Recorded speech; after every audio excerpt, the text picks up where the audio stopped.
Episode 7 Alaskan Waters and Kurdish Kidnappers. At that time, Cal Colson had contracts in Alaskan waters. We'd leave Seattle and head north up the Inside Passage along the coast of Canada. It was a spectacular transit. Spruce trees covered a vast number of islands. Except for the whales, it reminded me of lakes in the Adirondacks. When I studied the chart in the wheelhouse, I was amazed that they found the passage at all. It was just a huge maze. We would spot cruise liners taking their passengers up the icy bay. We felt pretty lucky for getting paid to go, as opposed to paying to go.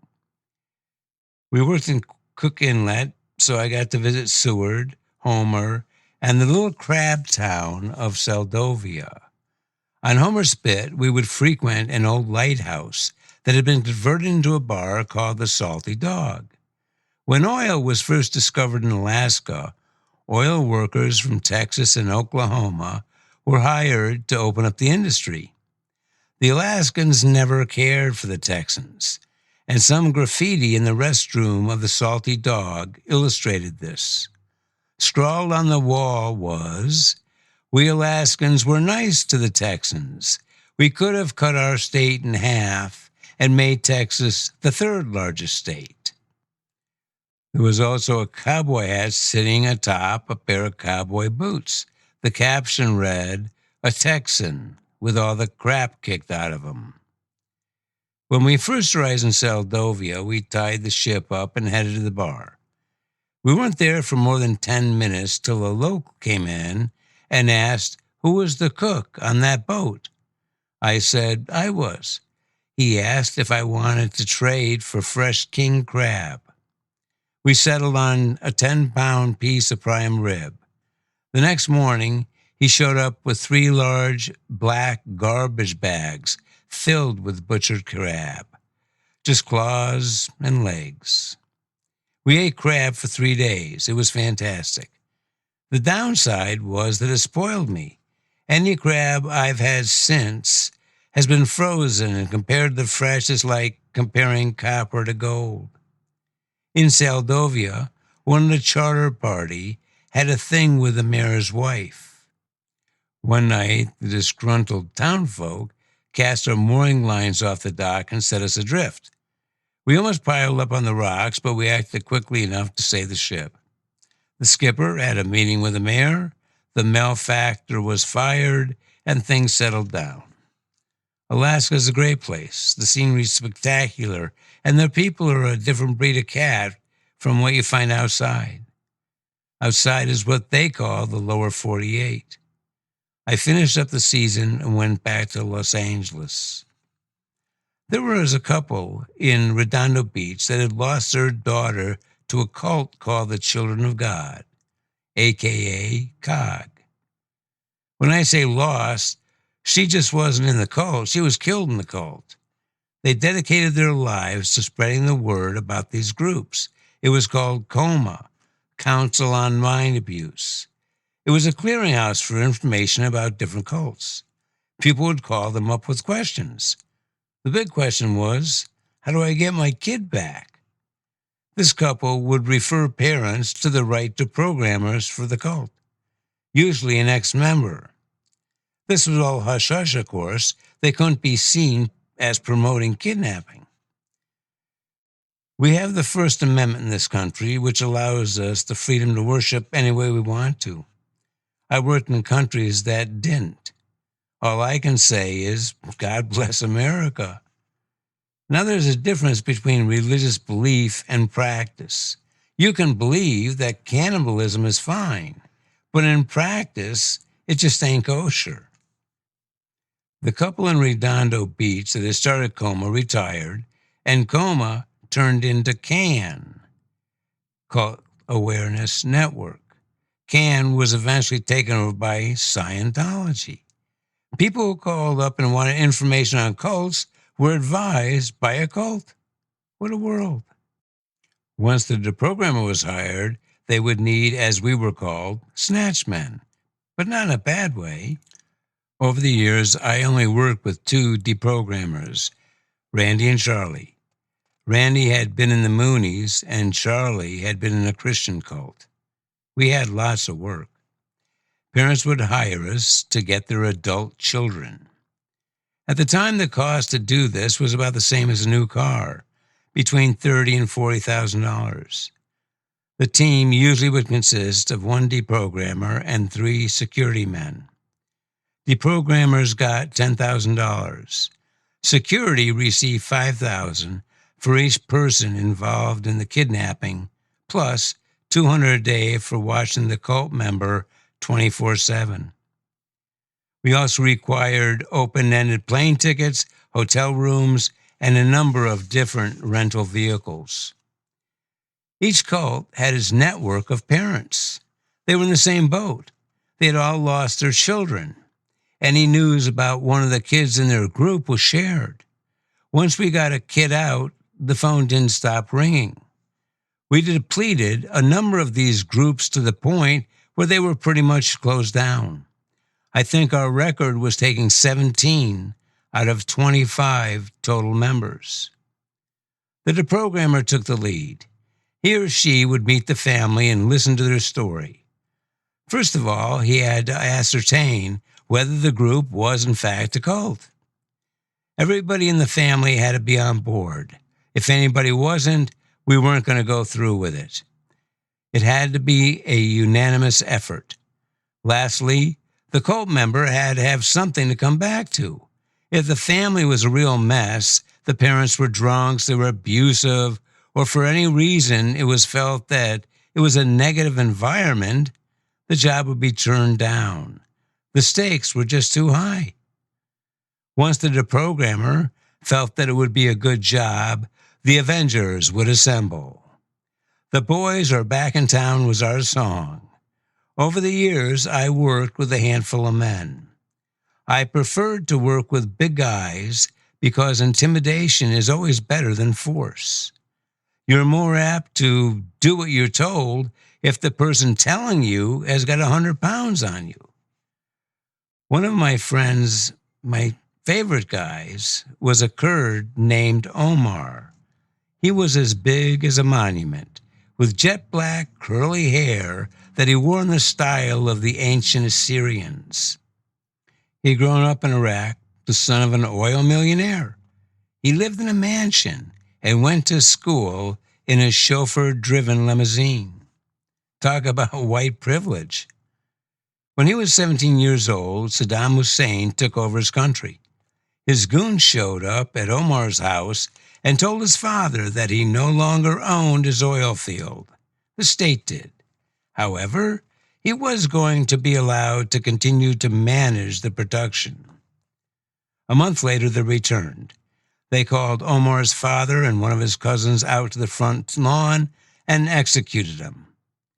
As they came through the front door to slaughter the rest of the family, Omar escaped through the back. He immediately joined the Kurdish resistance.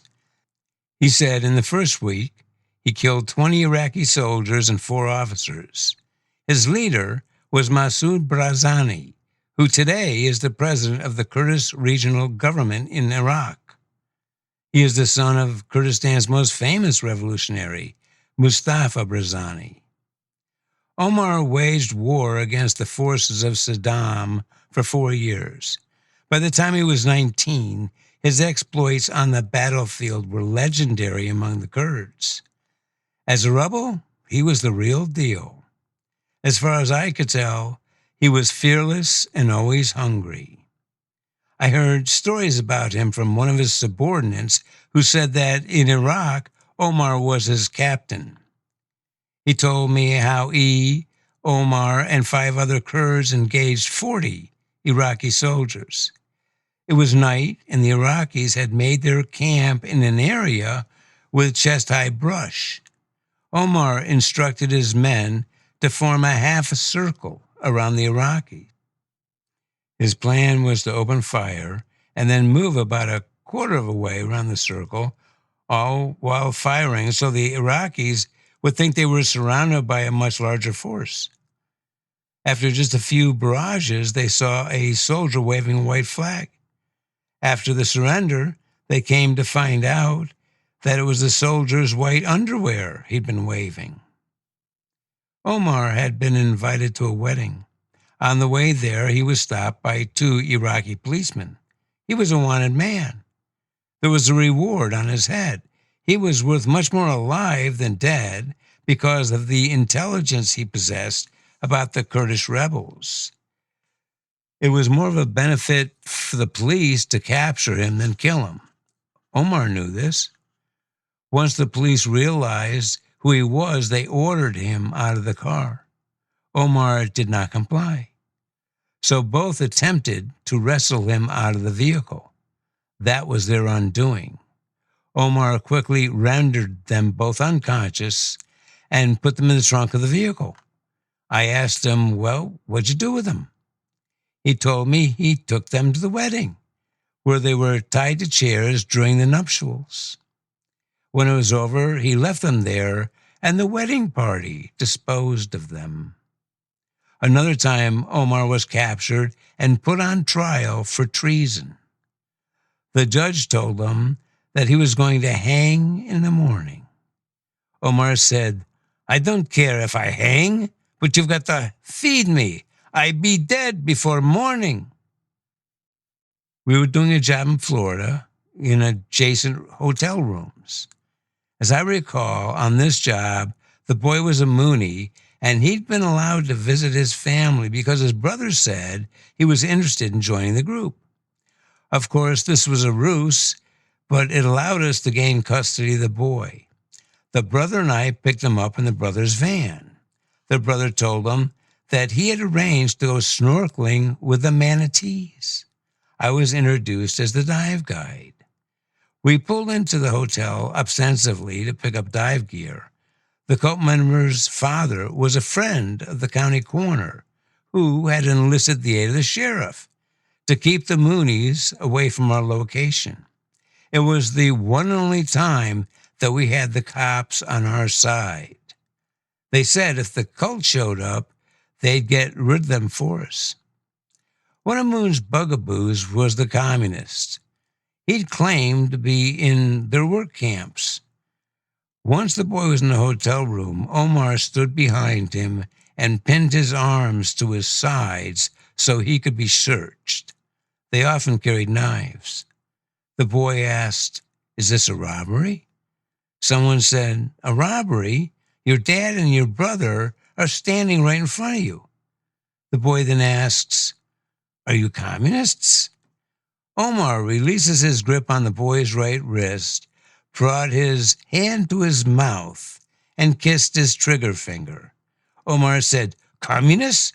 This finger killed 250 communists. The boy said, is this a deprogramming? Someone said, bingo. In my experience, Omar was always starving. He ate like a bodybuilder, huge meals several times a day. On this job, I'm on, Omar's off. There was a knock on the door, and I open it up, and there's Omar. He says, Jesse, emergency. I say, what is it? Are the Moonies here? He says, no, I have to eat. I be starving. Omar was always hungry, and he ate like I did when I was diving urchins. I'm sorry, did I leave you hanging? Obviously, Omar didn't hang. When I asked him to finish the story, he said that his brother Kurds had come for him, tore the jail apart, and killed everyone. Omar had a number of bullet holes in him.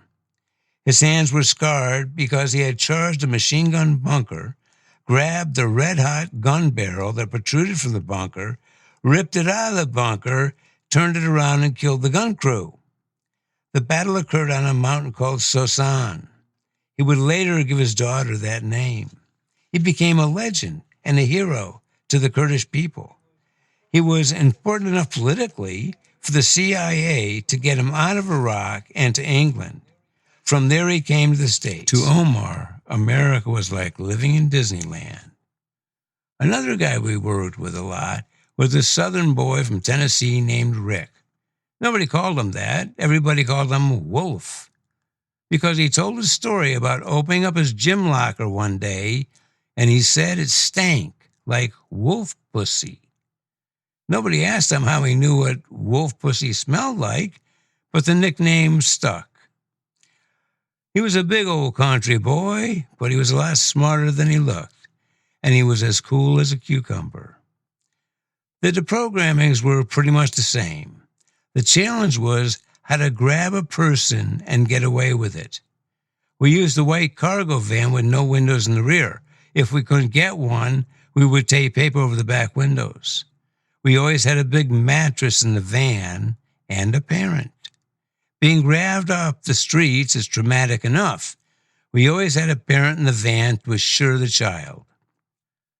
We would have another van, a soccer mom van, a Plymouth, a Toyota, whatever. That would be parked in a secluded area no more than 3 minutes away from the pickup spot. This was the switch van. Once we grabbed our guy, we would transfer him into this vehicle. Then we would have a block car. If anybody saw the snatch and tried to follow the pickup van, the block car would do just that, block anyone following and give us a chance to get away.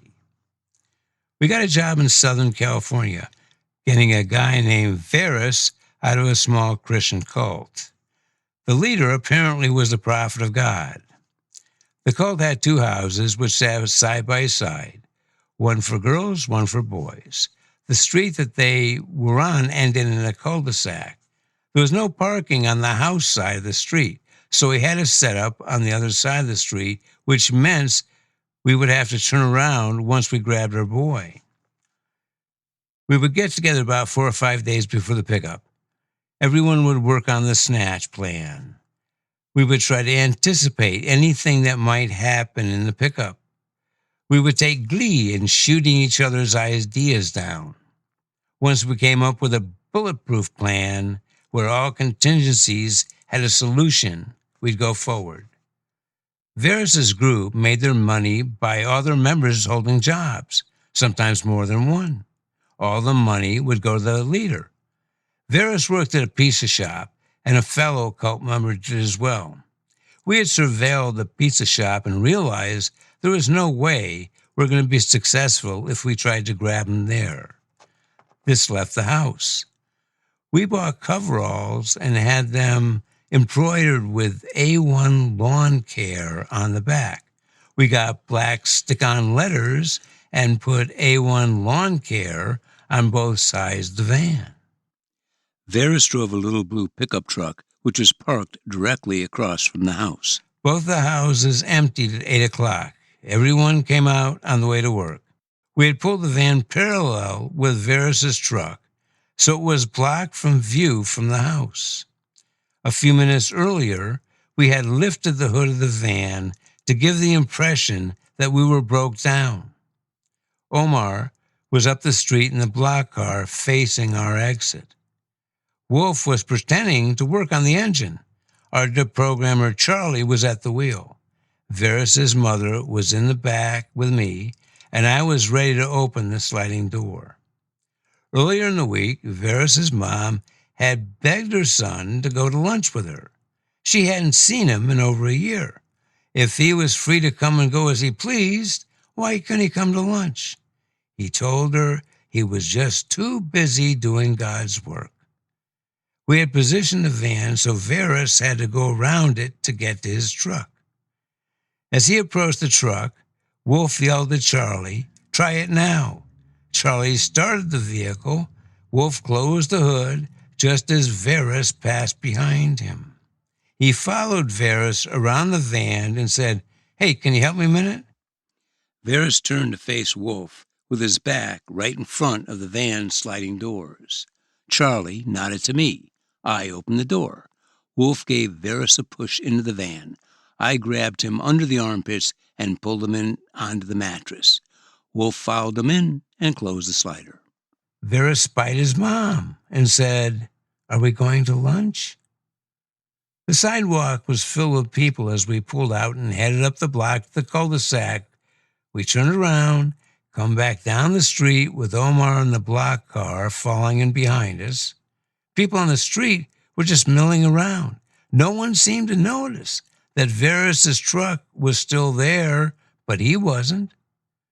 A couple of months later, we grabbed another guy out of this group. He told us that when Veris disappeared right in front of them, there was speculation that he might have ascended. We got a job in Canada, outside of Toronto. The parents were very wealthy. The father was a banker, and the mom raised Appaloosa horses. Their daughter got involved in a small Christian cult whose leader was a real nasty guy. He often put members in physically precarious positions. He would make them lay down on the road at night and wait for him to tell them to move out of the way of oncoming traffic. He would have them put their hands in boiling water as a test of faith. Fun stuff like that. Whenever we contacted a cult member on the phone, we knew we weren't talking to them, we were talking to the cult leader. We found the best way to make physical contact with a member was either through offering the member money or the promise of another recruit, a family member. In this case, it was the daughter's 21st birthday, and the parents said that they wanted to give her a large check as a present. The cult leader was all over that, but he didn't want her to come to the family house. Instead, he insisted to meet at a public restaurant a couple of miles away. We agreed. We went and took a look at the restaurant and decided it wasn't a good location for the pickup. We waited for the appointed time for the meeting, and then the mother called the restaurant. The mom told the daughter that she'd been tending her horses and been stepped on. Her ankle was very swollen, and it was difficult for her to walk. She wasn't going to be able to get down the restaurant and asked her daughter to come up to the house. In short, if she didn't come, she wasn't going to get the money. She talked it over with the leader, and they agreed that they would come into the house. The door they would enter through opened onto a tack room with a bathroom on the right. Once you walked through the tack room, there was a small sitting area where the mother would be sitting with her leg up with ice. Charlie and Wolf would be in the bathroom. The girl and the leader went to the mom. After their preliminary greeting, I came down a stairway that emptied into the seating area. The mother introduced me as one of the banker's clients. I said hello to the daughter and extended my hand to the cult leader. He took it and shook it. I immediately put him into a wrist lock and walked him out of the room. I took him to another room and sat him on the floor facing the corner like the bad boy he was. There wasn't much fighting him, and that's often the case with bullies. At the same time, Charlie and Wolf came out of their hiding place and grabbed the girl. Then, with the mother, they went into the garage where her father had been waiting. They left for a safe house that was 3 hours away. The cult leader, I'll just call him Bob, wanted to know if I was going to kill him. He kept asking me this repeatedly. I told him, no. The parents just wanted to spend some time with their daughter without his influence. I told them they're going to go to the restaurant, the same one they were supposed to meet at originally, and have a conversation. When the conversation was over, I would get a phone call, and he would be free to go. Bob was a real weasel. He tried everything to get me to let him go. He told me he had a dental appointment in an hour, and if he didn't make it, the dentist would call his father, and his father would call the cops, and his father knew he was meeting a girl's parents today. I told him to be quiet, face the corner. I said, if you want to do something, we can play 20 questions. We stopped playing that game shortly because he didn't know anything about animals.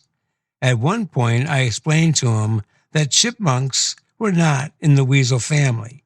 He wanted to argue about that. I told him, be quiet, face the corner. What seemed to be like an eternity later, the phone rang. They had arrived at the safe house, and I could let the guy go. I stood him up with his back to me, Put my hand around his neck and grabbed his collar so I had a choke. I brought his arm up behind him in a wrist lock. We walked to the door. I had him open it. Once the door was open, I pushed him through it, closed it, and locked it.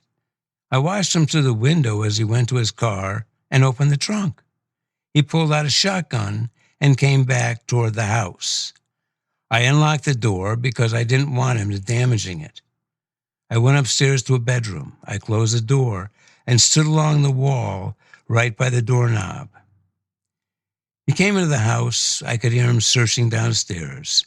Eventually, he climbed the stairs and started searching the second floor. When he got to my door, he opened it with one hand and slowly pushed it open.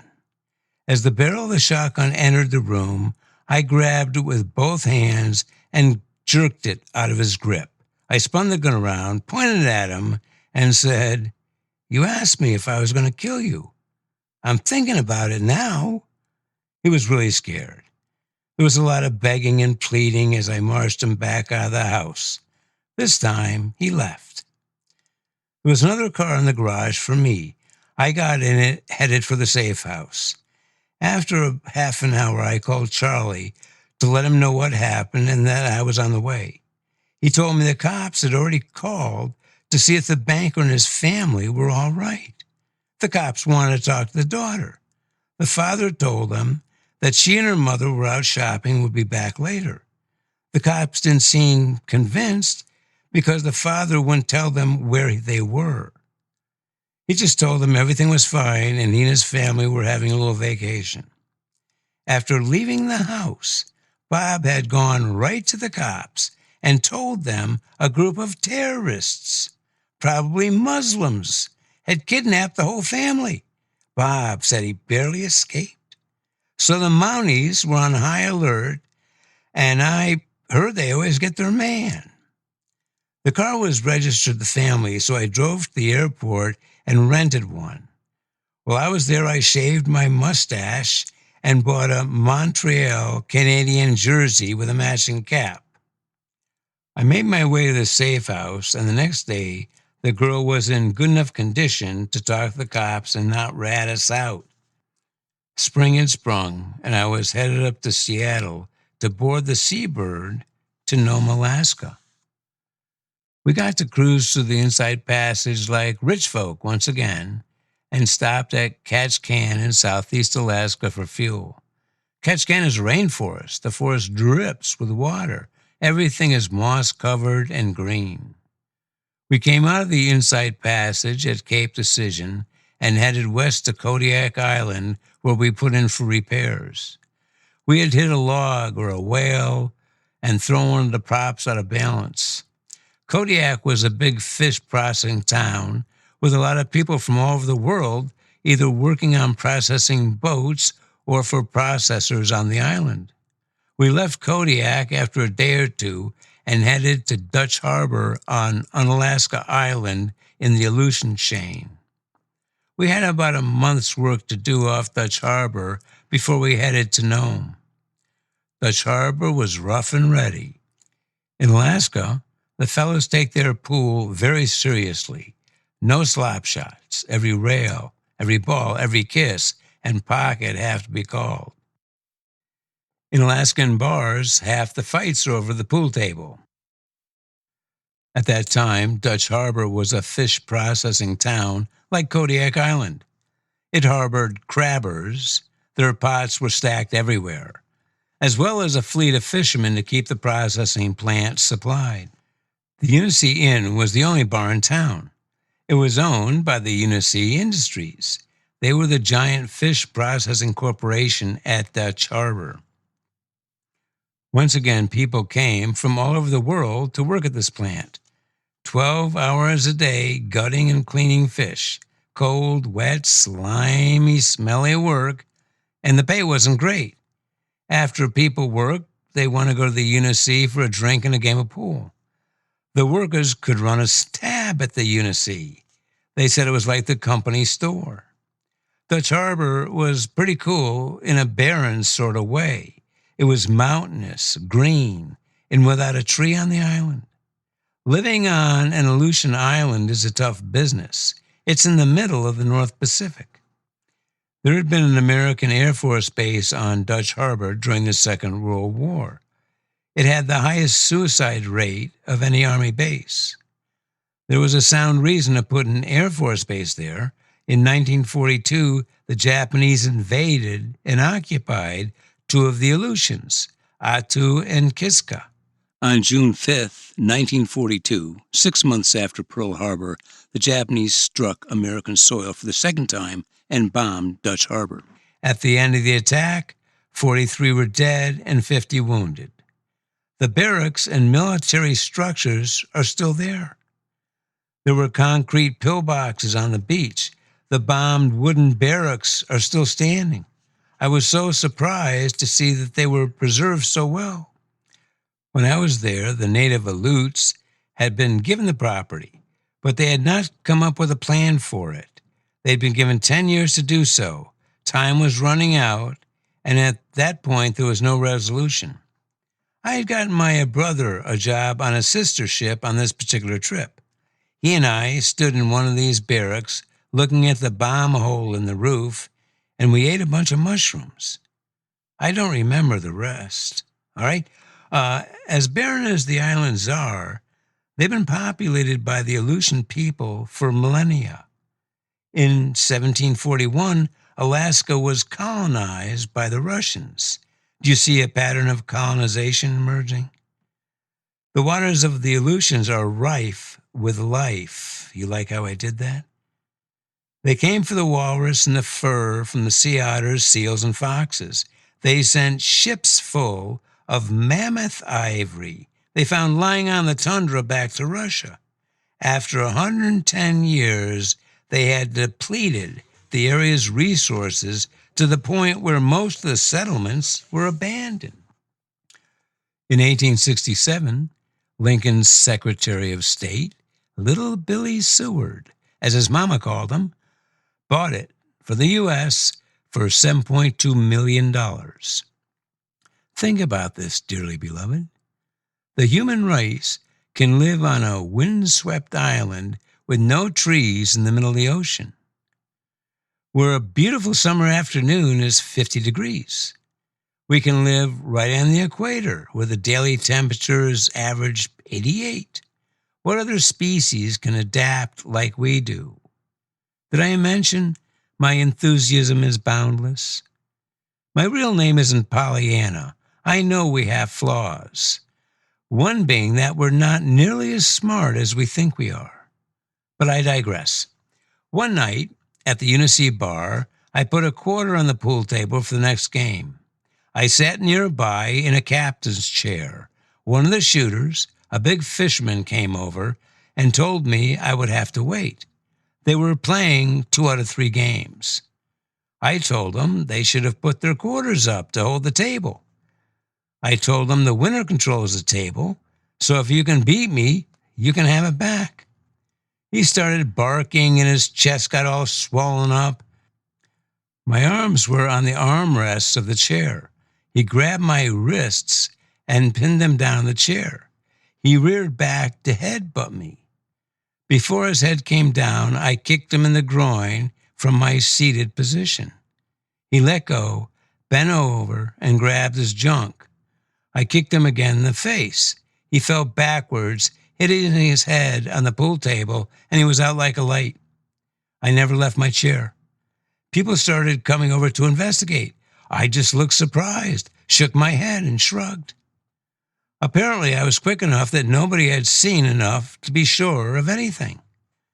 I took my quarter off the table and left. We finished our work in Dutch Harbor and headed 730 miles north to Nome. Unlike today, in 1979, no cruise ships were stopping at Nome. Unlike today, there was no deepwater port. A handful of small vessels were docked at piers in the estuary of the Snake River. Gold was discovered in 1889. Nome was a boom town that lasted 10 years. It was an unusual sight for gold because you could pan it right out of the sand on the beach. This created a tent city. 13 miles long, and populated with 20,000 people right on the beach. Miners from the Klondike Gold Rush and prospectors from as far away as Australia came to Nome. Over 100 metric tons of gold were extracted from the area. By 1909, only about 3,000 people were left. 2,000 were the local Inupiat Eskimos. Nome lies 150 miles south of the Arctic Circle, so the summer days and the winter nights are very long. It is disconcerting to come out of a bar at 3 in the morning to broad daylight. When we arrived, we anchored a mile off the beach since there was no docking facilities for a ship our size. The skipper radioed the lighter service. A lighter service ferries men, equipment, water, fuel, whatever you need from the shore to the ships. I had a grocery list, so I went with some of the ship's crew and the charter party to town. I was walking past the big wooden structure that acts as the finish line for the Iditarod dog sled race when I met a fella. He walked up to me, stuck out his hand for me to shake, and said, "I'm Jim West. Are you making any money today?" I was fresh meat. Jim knew just about everybody in town. There was only 4,000 souls at the time, 3,000 native Eskimos, and 1,000 others. He proceeded to tell me he'd come from Arkansas 20 years ago and just knew he could kick this town in the ass. He owned the lighter service. He owned the Nome Taxi Company. He owned the Nome Construction Company. He owned the Board of Trade Saloon, built in 1909. The locals just referred to it as the BOT. To them, the initials stood for the bottom of the toilet. Jim owned the ivory shop, which was adjacent to the BOT. He hired Eskimos to carve scrimshaw using walrus and mastodon ivory. Jim said he had 600 rental units. I guess he rented to most everybody in town. Jim thought I should know that his son loved to play basketball. Consequently, he bought him a semi-pro team, the Hawaiian Volcanoes, so his son had a team he could play with. What Jim didn't tell me was that he had performed a Spenard divorce. Spenard is a suburb from outside of Anchorage, where if you catch your wife in bed with another man, you can shoot him, and it's all good. That's what Jim did. I eventually met his wife. She looked the part, a southern girl, dressed in fur, ivory, and gold nuggets. After all, Jim was the only multimillionaire in town. One thing I noticed, that she was never far from his side. He had her full attention. I really never wondered why. I believe the Seabird had been chartered by Shell on this trip. The party chief was a guy named Schmidt. He wore the cap of the SS Totenkopfverband, the Death's Head units that administered the Nazi concentration camps. I don't think Herr Schmidt was wearing this cap back at Shell headquarters. Nobody really liked him. He was certainly had the arrogance of a Nazi. When we had completed our business on the beach, we met back at the lighter boat. Jim West was there and asked Herr Schmidt how often might the Seabird need the lighter service. Herr Schmidt said, "Come anytime we call." Representing a major oil company, why would he deign to ask about the price? I don't recall the exact reason. Maybe we were waiting for a part or personnel, but we lay off Nome for about 2 weeks. We had a lot of beach time, and the lighter was getting a workout, ferrying the crew back and forth. One morning, Herr Schmidt called all hands on deck and told us that from now on, the lighter would only be making 2 trips a day. The skipper told me that Jim West had presented Herr Schmidt with a bill for $18,000. I think Herr Schmidt Had a lot of splaining to do back at headquarters. There's no road to Nome. It's connected to the rest of the world by the air or sea. Once in the spring and once in the fall, a tug from Seattle brings a barge filled with everything that Nome is going to need. Everything that a citizen needs as special, he has to order and gets shipped on the next barge. Perishables are flown in from Anchorage a couple times a week. Because the selection of goods was so small, many people wore the same clothes, the same handful of shirts or jackets, and there was only one set of ghastly striped suspenders. Everything was very expensive. Front Street ran along the beach. Below it, thousands of people had camped during the gold rush. When I visited, there were still people with tents on the beach, with little dredges and pumps and sluices getting gold out of the sand. I remember being in town and there was a hubbub because there'd been a storm the night before and a lot of people were headed to the river to pan gold. Front Street was the original street in town. That's where the Board of Trade saloon was, along with a bunch of other bars. The movie theater, the bank, the Nugget Inn, the only hotel in town. It was all on Front Street. It was open all night. The bars didn't close till 5 in the morning. They'd sweep the drunks out and reopen at 8. Alaska gives its native-born people a piece of the oil lease revenues with a monthly check.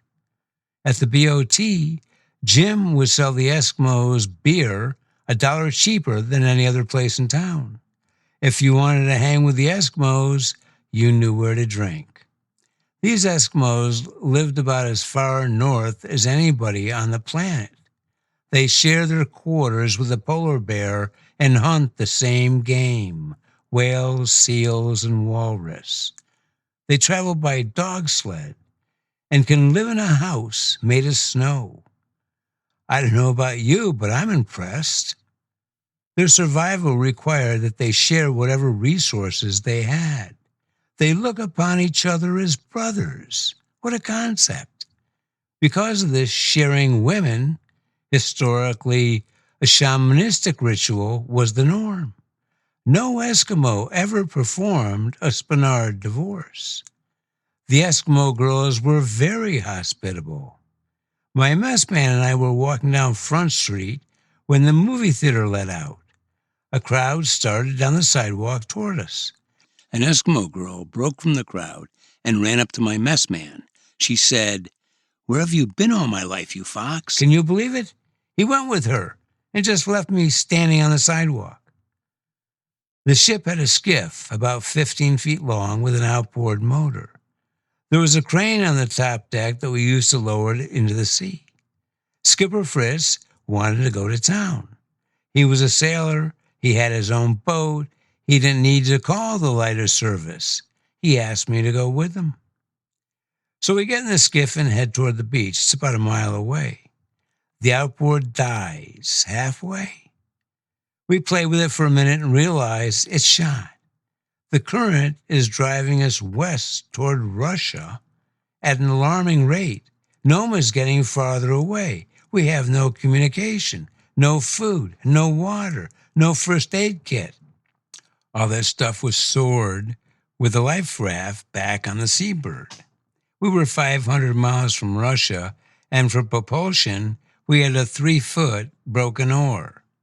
The skipper handed it to me and said, "You'd better get pulling, Cookie, or we'll be eating walrus all summer." It was a hard job because of the length of the oar, the curve of the deck, and the position I had to be in to be effective. We landed about 2 miles from town. As we walked back up the beach, we discussed the likely scenarios we would be in if we didn't have that scrap of an oar. None of them were good. That's the only time I ever got drunk twice in one day. Jim West was more than happy to retrieve our beach skiff, and he brought us back to the ship for a dear price. We got a new outboard, and at some point I used it to go into town again to get groceries. You can be sure I was better prepared than the last time. About a quarter mile from entering the little harbor of the river, I hear a thump from the outboard as it flung a pink salmon up out of the water. Then I hit another one, which was thrown out of the sea. The pink salmon were heading toward the river to spawn and were so thick I was hitting them with my prop. The natives call them dog salmon. After catching them, they split them, prop the cavity open with a couple of sticks, and dry them in the sun. The dried fish is then used to feed their huskies. I went to the department store and bought some fishing gear. I walked to the middle of the bridge that crosses the river and saw the river choked with fish. I went down to the bank and started fishing. I never had a cast twice. The fish were voracious. These pink salmon were about 18 to 20 inches long, weighed 3 to 4 pounds. After 20 minutes and 20 fish, my arms ached and I had all I could carry. We had salmon for a couple meals and I dried the rest for snacks. While we were there, we worked on and off for a couple months and then headed south. We got to Seattle without incident, and Cal offered to sell me his car. It was a 1968 Buick Riviera with a 430 cubic inch engine. Cal had been a race car driver and a motorcycle racer. He loved speed. The Riviera had what he called a blueprinted engine. I didn't know what that meant until I popped the hood. It was all bright and shiny, with an Offenhauser head, headers, and glass back mufflers. Oomba, ba, ba, oomba. That kind of car. Cal said he had it up to 160 on the track.